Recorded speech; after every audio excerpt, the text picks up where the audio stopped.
that the safety and security of the Jewish community in any country at any time is the surest guide to how admirable and liberal that country is. As opposed to how we look after the poor, as opposed to how we look after prisoners, as opposed to how we treat Muslims, as opposed to many other questions. I think it is the absolute acme. It is the gold standard of how civilized a society.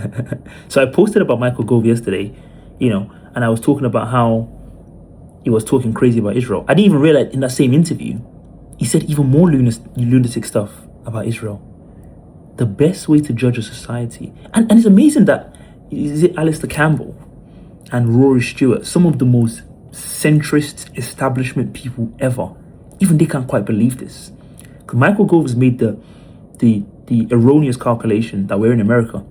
And you can do this kind of, if you know about Ted Cruz ran saying, I'm going to be the most pro-Israel senator in America. You represent Texas. Why is Israel your number one priority? Michael Gove is doing that same thing.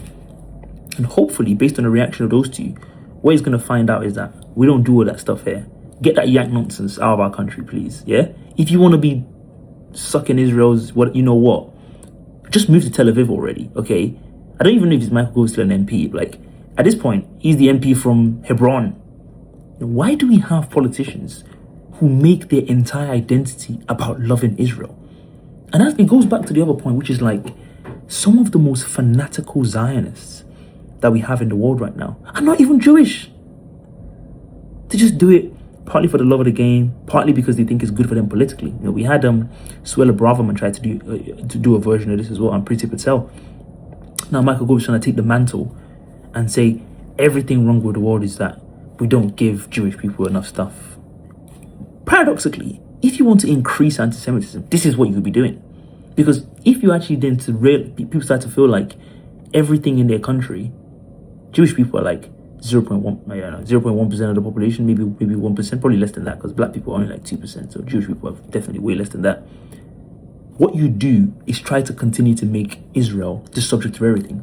What you do is try to defend their violent, sexist, racist supporters and fans against British citizens. These are the kind of things you do if you actually wanted people to start to dislike them and hate them for no reason, of course, because it's not their fault. Because most average Jewish people in this country do not support Maccabi Tel Aviv ultras and extremist people. Most of them don't think the country is better when every one of us is doing well, because they don't center themselves in that kind of way. Only idiots like this do. People are not normal. And again, I love the fact that they're reacting to him thinking, this guy is off his